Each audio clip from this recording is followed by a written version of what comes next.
Welcome to Nick's Scary Stories. Today we're venturing into the heart of Fresno, California, to explore 5 terrifying haunted house encounters you won't believe are real. From doppelgangers to vent-dwelling spirits, these first-person stories were submitted by people who still live with what they saw, or never made it out. Story 1. The Boy in the Doorway. Location: East Clinton Avenue, Fresno, California. It started with a door creaking open. Not slamming. Not squeaking. Just creaking. Slowly. Like someone was easing it open to peek through, waiting to see if anyone was home. I had just moved back in with my mom in San Bernardino. Our old house sat on a dead-end street near Waterman Avenue, the kind of place where the grass was dry, the air felt heavy, and neighbors didn't really talk much. I'd been gone for 5 years, college, work, then a bad breakup that dragged me back. I figured I'd stay a few months, help out, and get back on my feet. My younger brother, Jordan, was still living at home. He was 12. Quiet. Always had this way of standing in doorways without saying anything, just watching. I used to think he was weird for it, but coming home after everything, it was kind of comforting. Familiar. That night we were alone. Mom was working her usual overnight shift at the hospital. I was sitting on the couch in the living room, scrolling through my phone when I saw him. Jordan. Standing in the hallway. Just at the edge of the doorway. I glanced up, smiled. "You hungry?" No answer. He didn't move. Just kept staring. Not in a creepy way, just blank. I got up and walked toward him, but as I reached the hallway, he stepped back into his room and gently closed the door. Weird kid. I knocked once. "You okay?" No response. Then my phone buzzed. A text. From Jordan. "Can you come to the garage? I think something's down here." I froze. I stared at the message, my finger hovering over the screen. I looked back at the hallway. His door was shut. No light underneath. Then another text. "Hurry." My throat went dry. I walked through the kitchen and down the 3 stairs into the garage, flipping on the light as I went. The garage was cold. Smelled like dust and old oil. The overhead light buzzed and flickered once before holding steady. "Jordan?" I called. Silence. Then a noise. Something moving. Behind the storage shelves. "Jordan, this isn't funny." I stepped closer. There was a stack of bins pressed against the back wall. Old Halloween decorations, camping gear we never used. And just behind it, movement. A small shadow ducking. I braced myself, reached over, and pulled one of the bins away. And he was there. My brother. Crouched in the corner. Eyes wide. Breathing hard. "Jordan, what are you doing down here?" He looked up at me and said, "She came into my room." She said my name. "But it wasn't your voice." I stared at him. "What are you talking about?" She said, "Come to the garage. She told me you needed help. But when I got down here, no one was here." And then the door locked. I turned toward the door. Sure enough, the deadbolt was twisted. From the inside. But I hadn't locked it. I hadn't even touched it. I walked over, unlatched it, and opened the door. Jordan followed me back into the kitchen. The air felt thick. Heavy. We both looked down the hallway. His bedroom door was still closed. I hadn't imagined it. I saw him. Standing there. "Stay here," I said. I walked slowly down the hallway. Every creak of the floor made me want to turn around. I reached his door and gently pushed it open. Empty. No one there. Except the window. It was open an inch. A soft breeze coming through. And something else. Written on the inside of the glass just above the latch in fogged breath. "Come back." He writing on the glass was fading. As if whoever, or whatever, had breathed those words had just stepped away. The letters smeared slightly when I touched them, leaving behind a faint chill on my fingertips. I shut the window, locked it tight, then turned around to check every corner of Jordan's room. Nothing. No signs of anyone having been inside. But that didn't matter anymore. Because someone had been. I went back to the kitchen where Jordan stood motionless, hugging his arms. His face was pale, lips trembling, eyes fixed on something over my shoulder. "What?" I asked. He didn't speak. Just raised a finger. I turned. The garage door was open again. Only this time the light was off. I hadn't touched the switch. I reached for the wall panel and flipped it. The light didn't come on. A mechanical hum buzzed for a second, then silence. Dead. Jordan clutched my shirt. "Don't go back down there." I nodded. "We'll sleep in Mom's room tonight." Locked the door. We piled into her room like we were kids again during thunderstorms, dragging our blankets, my laptop, and a small lamp. I locked the door, shut the blinds, and tried to calm him down with a movie. But 30 minutes later, Jordan was asleep. I wasn't, because just after midnight, I heard it. The sound of footsteps in the hallway. Not heavy, not slow, childlike, padded, quick. Then a faint knock. Tap, tap, tap, on the other side of the bedroom door. I stood, quiet, my heart pounding in my ears. Then a voice, sounded like a child, a girl, whispering from the hallway. "Can Jordan come out to play?" I backed away from the door, hands shaking, barely able to speak. "Who are you?" I called out. No answer. Then laughter. Light, giggling laughter. Moving away from the door, toward the end of the hallway. It faded out. But what chilled me the most wasn't the sound, it was Jordan. He hadn't moved. He'd slept through it. I stayed up the rest of the night, watching the door, the windows, every flicker of shadow. When morning came, I didn't hesitate. I packed a bag, grabbed Jordan's things, and drove us both to stay at my cousin's place 2 towns over. Mom thought I was being dramatic, but I didn't care. Something was in that house. We stayed away for 2 days. No more voices. No more knocks. I convinced myself it was stress, maybe some kind of breakdown after everything I'd been through lately. Maybe it really was in my head. We went back Thursday afternoon. I didn't want to, but Mom was calling constantly, annoyed, saying we left the house a mess and she needed to sleep before her next shift. So we went. I figured we'd clean, pack our things properly, and stay gone for good. But as soon as we walked in, we felt it. The house was cold. Not cold like a thermostat setting. Cold like a church basement. A morgue. Cold in a way that soaked through your hoodie and settled in your bones. Jordan went to his room to grab his drawings. I stood in the kitchen trying to decide what else we'd take when I heard it. The garage door creaked. Again. Slow. Cautious. Like someone testing how far it would go before the hinges gave a sound. I grabbed a flashlight and stepped toward it. "You're not scaring me," I lied. I opened the door. Darkness. Dead silence. I clicked on the flashlight and aimed it at the far corner. At first, nothing. Then, a shape. Low to the ground. Like a child crouching behind the bins. Black hair. Long soaking wet. Hanging like vines. Then she looked at me. I swear to you she didn't blink. Her face was pale. Her lips were blue. And her mouth was moving. I couldn't hear the words, but I could read them. "He belongs to me now." I slammed the door. Locked it. Grabbed Jordan from his room. He was just standing there, staring at the window like he was in a trance. And we ran. Didn't even grab the rest of our stuff. Didn't tell Mom. Just left. We never went back. 2 months later, the house was put up for sale. I saw the listing online. Brand new photos. Empty rooms. Repainted walls. Hardwood floors redone. But one detail made me stop cold. In the image of the garage, the photographer must not have noticed. But I did. In the corner of the shot, half hidden behind a storage bin, was a face. Childlike. Pale. Eyes staring at the camera. Mouth moving. And I didn't need sound to know what she was saying. "Come back." Story 2. The Man in the Crawl Space. Location. Clovis, California, 2013. It was early spring in 2013 when my cousin Aaron moved into a modest 1-story rental on the outskirts of Clovis. Nothing special, just a basic 3-bedroom, 1-bath with faded white siding, a sagging fence, and the kind of yard that hadn't seen a mower in months. But rent was cheap, and Aaron was desperate to get out of his parents' place after college. So when he found the listing and toured the home that same day, he signed the lease before sunset. He texted me a photo of the keys with the caption, "Finally free." At first, everything seemed fine. He painted the walls, installed shelves, even built a gaming setup in one of the spare bedrooms. He loved the place. Quiet, private, and most of all, his. But 2 weeks in, things started to feel off. It began with the attic fan. Every night, like clockwork around 2:13 a.m., the blades would start spinning. The sound would wake Aaron up. A low mechanical hum that sometimes lasted minutes, sometimes hours. He tried shutting off the breaker. Didn't help. He unplugged the thermostat entirely. Still, every night, the fan returned. Then there was the crawl space. A few days after the attic issue started, Aaron noticed something strange in the hallway closet. He'd gone to grab a box of old records, but when he pulled up the rug lining the floor, he saw a square panel. Old rusted. A crawl space entrance. It wasn't listed on the lease. He hadn't seen it during the tour. He called the landlord, asked about it casually, but the man was vague. "Old maintenance access," he said. "Best not to mess with it." But that was all Aaron could think about now. That night, curiosity won. He pried open the crawlspace door with a screwdriver and shined his flashlight inside. Dirt, cobwebs, and a low wooden tunnel barely 3 feet tall stretched into the darkness beneath the house.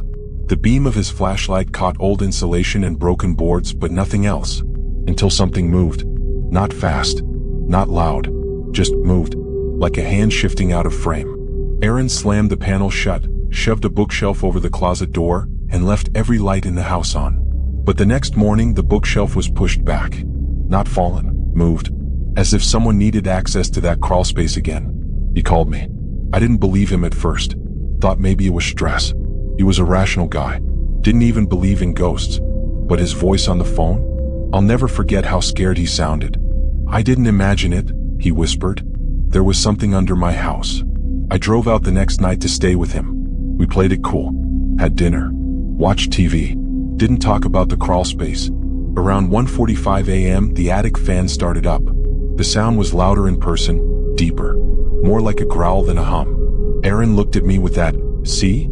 Told you," expression and grabbed his flashlight. We went into the hallway. That was when we heard it. From behind the closet door, a voice. Oh, raspy. Mel, don't close it. I'm almost out. I froze. So did Aaron. He whispered, "You heard that?" I nodded slowly. We backed away step by step. Then, bang. The closet door slammed from the inside. Something pushed against it, once then again. The frame cracked. The rug shifted. And from under the closet door we saw fingertips, blackened and thin, curling through the gap. We ran. Didn't even grab our shoes. I didn't sleep for 2 days. Aaron called the landlord and threatened to report him if he didn't explain what the hell was going on. That's when the truth came out. Years earlier, a man had been squatting beneath the house. Not a ghost. A real person. He'd broken in during renovations, set up a camp inside the crawl space, and stayed hidden for months before someone discovered him. The neighbors had complained about smells, rotting food, maybe worse. When the police finally found him, he'd vanished. All they found were his journals. Hundreds of pages, scribbled in pen, all repeating the same line. "I'm under your house. I see everything you do." The landlord never sealed the crawl space properly. Just boarded it shut and forgot. Aaron broke his lease that week. He moved back home and swore off renting ever again. But before he left, he set up an old phone in the hallway closet, just to see. It was motion activated. Recorded only when something moved. And on the last night he stayed in that house, the camera caught something. A video file he showed me once, and then deleted immediately. It showed the closet door creaking open. A hand reaching out. Then a man's face, gray, swollen, eyes too wide, mouth twitching, smiling. Then the video cut off. Aaron never talks about it now. And I don't blame him. Because when I dream about that night, I still hear the voice. "Don't close it. I'm almost out." Story 3, The Empty Apartment Below. Location, near Shields and Chestnut, Fresno, California, 2019. Welcome back to Nick's Scary Stories. Our next tale comes from a woman named Joelle who moved into a second-floor apartment near Shields and Chestnut in Fresno. Her unit was quiet, clean, and a little dated, but the rent was too good to pass up. The property manager told her the bottom unit had been vacant for years. "Nothing to worry about," she'd said. "Just keep the noise down and enjoy the peace." But sometimes peace hides the kind of quiet that makes your skin crawl. Joelle moved in during late fall. The air was crisp in the mornings, and the evenings dropped into that dry California cold. She liked the stillness at first, the creak of her footsteps on hardwood floors, the faint hum of the street outside. It felt like solitude, not loneliness. But that changed on her 5th night. She woke up around 3:12 a.m. to the sound of footsteps coming from downstairs. Not heavy stomping, more like soft dragging. A slow gait, heel to toe, heel to toe, was strange. The unit below hers had no tenants. She called the manager in the morning to ask if someone had moved in, but she was assured, no one's leased that space in years. The next night it happened again. Only this time she wasn't sleeping. Joelle was curled up on the couch watching a movie, volume low. Around 2:50 a.m. the footsteps began again. This time closer. Clear. Like someone was walking directly beneath her, pacing the same floor plan she occupied. She muted the TV. The steps continued. Then they stopped directly beneath her living room. She waited, silent, barely breathing. Then came 3 slow knocks on the ceiling from below. Joelle jumped, heart pounding. She stared at the floor. Then it happened again. 3 taps. Deliberate. Even. She didn't sleep that night. The next day she walked around the building. The blinds downstairs were closed. The front door still padlocked. She peered through the side window but saw nothing but empty rooms and shadows. A week passed. No noises. No footsteps. She started to believe maybe it had been her imagination. Maybe pipes or some weird old building thing. Until the voice came. She was brushing her teeth when she first heard it, muffled as though carried through the walls. Not a word, but a hum. A slow, low melody, like someone singing a lullaby with no words. It came from the vent near the baseboard. She turned off the faucet and leaned down. The humming stopped. She told herself it was her neighbor across the hall. But the hall neighbor worked night shifts. His car wasn't even in the lot. Then came the next knock. Not from below this time, but from inside the wall next to her bed. Joelle pressed her ear to the drywall. Nothing. Then, scratch, scratch, the sound of nails raking across the inside of the wall. She backed away, grabbed her phone, and called the manager again. You sure there's no one downstairs? No one's had a key to that unit since 2016, the manager replied. Why? Joelle lied. Said she heard a raccoon. Didn't want to sound crazy. The next night, the real nightmare began. She was awakened not by noise, but by cold. Ice-cold air blowing up through the floorboards. The heater was off. She sat up in bed, exhaled, and saw her breath. Then she heard it again. Not just footsteps this time. Running. Someone was running back and forth in the apartment below her, hard and fast, slamming into walls. Then furniture scraping across the floor. She screamed and called the police. They arrived 10 minutes later. The unit downstairs was still padlocked from the outside. No signs of forced entry. Nothing inside. Not even old furniture. Just dust and a strange black stain on the ceiling directly beneath her bedroom. The officers shrugged it off. Maybe a prank. Maybe old plumbing. Maybe a raccoon after all. But Joelle knew better. Because that night, when she tried to sleep, she left every light on. And around 3:12 a.m., she heard the soft creak of her closet door opening. Slowly. She held her breath. But when she looked, the door was still closed. Only, the closet light was on. And she hadn't left it that way. She walked to the door, heart hammering in her chest, and slowly turned the knob. Inside there was nothing. No raccoon, no shadow, no ghost. But on the floor was a note. Old paper. Child's handwriting. Don't live above him. He climbs ceilings. She packed the next morning. The manager asked no questions when she broke her lease. Joelle never found out who he was or how he left that note in a locked closet. All she knew was this. The footsteps never stopped. Story 4. The Whisper from Apartment 2B. Location: West Fresno near Olive Avenue, 2020. Welcome back to Nick's Scary Stories. Our next tale comes from a man named Vincent, who rented a small one-bedroom apartment near Olive Avenue in West Fresno. It was a rundown complex, nothing fancy. Just a beige, aging building with stained stucco, warped balcony rails, and that buzzing yellow porch light that never turned off. Vincent had just moved back to Fresno after a rough divorce in Sacramento. He didn't have much, just a bed, a microwave, and a suitcase. The place he found was cheap and mostly quiet, except for the old woman next door in 2B. He never saw her. But sometimes late at night, he'd hear her coughing through the walls. Deep, rattling wheezes that made his throat itch just listening. He didn't think much of it at first, until one day the coughing stopped. He realized it had been 3 nights since he'd heard it, and on the 4th night, he heard something else. It was around 2:30 a.m. when Vincent woke up to whispering. Not TV. Not murmurs through the wall. This was different. It came from inside his apartment. He sat up in bed, ears straining. Silence. Then whispers again. Closer this time. Right behind the bedroom door. He opened it fast. Nothing there. Just the soft hum of the fridge from the kitchen. He laughed it off. The mind plays tricks in silence. The next morning he saw something strange. A dried leaf, crumbled and brown, sitting in the middle of his kitchen floor. He didn't own plants. Hadn't opened a window in days. Weird but not terrifying. That night the whispering came back. This time he recognized the voice. It was the woman from 2B. She wasn't coughing anymore, she was talking. No, not talking. Chanting. A soft, breathy pattern like words caught in a loop. Vincent pressed his ear to the wall. Still nothing. He stepped out into the hallway. Dim light. No sound. Her door looked just like his. Plain tan cheap. But something about it felt wrong. It had no peephole. He stared at it for a long moment, then went back to his apartment and double-locked the door. At 3 a.m. he woke up choking. The air was heavy, like dust and mildew had filled the room. He sat up gasping and saw his closet door slightly open. Again, he hadn't left it that way. He got up, opened it fully, nothing inside but his jacket and a broken floor fan. But on the wall inside the closet, written in faint chalk, was a message. Her door opens both ways. Vincent stared at the words, numb. He wiped them away with his sleeve and tried to go back to sleep. But in the hour before dawn he heard it again, this time louder. The woman's voice, chanting through the vent. He can't breathe in the dark, he can't breathe in the dark. Vincent packed a bag and left for the day. He didn't want to be home. He called the landlord that afternoon and asked about the woman next door. 2B, the man said. No one's lived there since the pandemic started. She passed in early 2020.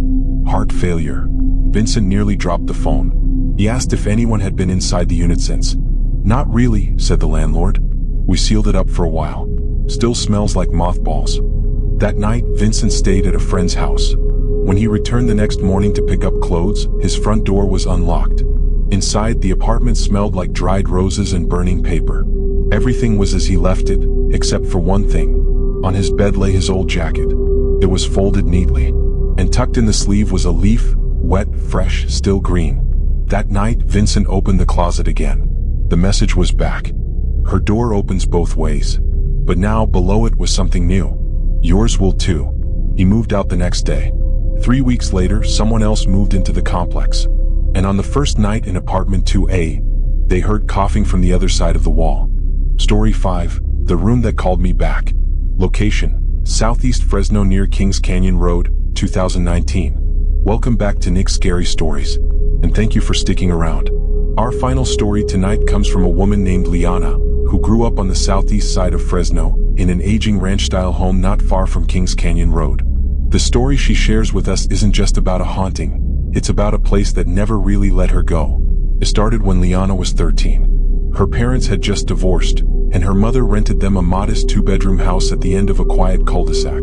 The house sat low and flat, with yellow siding that peeled in long curls and windows that seemed too narrow for the size of the rooms. But it was cheap, and they needed cheap. The first thing Liana noticed was the 3rd bedroom. It wasn't on the rental listing. Her mother said it was probably a converted garage, but the door was wrong. It had no knob, just a long horizontal bolt lock like the ones you find on old motel doors. From day one, the room was off limits. I keep it closed for storage, her mom said quickly. It's not safe in there. Rotten wood or something. So they left it shut. But every few nights, Liana would hear movement from that room. Scraping. Not like rats. Like furniture shifting. Low dragging thuds. Sometimes, tapping, like someone testing their fingernails along the inside of the wall. She told herself it was just old pipes. Or her imagination. But the first time she opened the door, it was an accident. Her mom had left in a rush one morning, forgetting to rebolt it. When Liana came home from school, the door was cracked open just an inch. She should have walked away. But something pulled her. Not curiosity. Not even fear. Obligation. The room was small and bare. Just an old wooden chair facing the window, and a pile of what looked like children's books on the floor. Torn pages. Some half-burnt. But the air, it felt electric. Like the moment before a lightning strike. She stepped inside. The second her foot touched the carpet, the door slammed shut behind her. Liana screamed and lunged for the knob. There was none. Just a bolt. She beat on the door with her fist. Called for help. Nothing. Then the air changed. The light through the window went gray. Time seemed to slow. Behind her, footsteps. Heavy. What? She didn't turn around. Couldn't. But she felt breath on her neck. It whispered one word. Stay. When the door finally opened again, it was her mom. Pale, wide-eyed, trembling. I told you never to go in there, she said. They didn't talk about it again. 2 months later, they moved out. Liana never asked why. She went to college. Moved to the Bay Area. Started a new life. But something always followed. At night, she'd dream of the room. The books. The window that never showed daylight. The word, stay. And 10 years later, she did something she never thought she would. She drove back. Just to see it. The house was for sale now. Empty. Windows boarded. But the front door was wide open. No lock, no sign, just waiting. She stepped inside. The air smelled the same. Old carpet, stale dust, mildew. But there was no furniture. Only one door still stood. The one to the 3rd room. No bolt now. Just a plain white door, half open. Inside, it was exactly as she remembered. The chair. The books. And written in dust on the floor. You came back. Liana turned to leave, but the door was already shut. Behind her, the chair creaked, and the voice whispered again. Now, stay. Candle, if you made it to the end of tonight's 5 stories, thank you for listening to Nick's Scary Stories. Don't forget to like, comment, and subscribe if these tales chilled you. And if you've got a true horror story of your own, drop it below. We might just feature it next. Ghost, until next time, keep your doors locked, your closets closed, and whatever you do, don't answer the whispers.